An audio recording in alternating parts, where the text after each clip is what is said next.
ودلوقتي نطلع مستوى اعلى شويه ونتكلم عن الفئه المتوسطه، الفئه اللي بتجمع بين الاداء العالي والسعر المعقول، ودي مناسبه جدا للناس اللي شغلهم تقيل شويه في المونتاج والتصميم والجرافيك او حتى التدريب على الذكاء الاصطناعي، لكن مش عايزين يدفعوا رقم كبير قوي ولا يدفعوا رقم صغير قوي.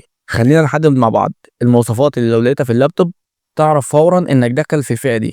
اول حاجه كالعاده معانا المعالج يكون رايزن 7 او انتل كور اي 7، الجيل الاحدث طبعا، كل ما كان احدث كل ما الاداء احسن واستهلاك الطاقه اقل. وكارت الشاشه عندك ممكن تبدا من ار تي اكس 3070 او ما يعادله، وده هيفرق جدا في الريندر وسرعه الالعاب والتعامل مع برامج زي بلندر او بريمير. ورامات طبعا 32 جيجا، ودي النقطه اللي بتديك راحه فعليه في الشغل خصوصا لما تفتح برامج تقيله او مشاريع فيها لايرز وملفات كبيره. والتخزين يكون اس اس دي 512 جيجا او 1 تيرا على الاقل. والشاشه طبعا تكون شاشه اي بي اس او اوليد عشان تاخد الوان مظبوطه وتجربه مريحه اثناء الشغل الطويل.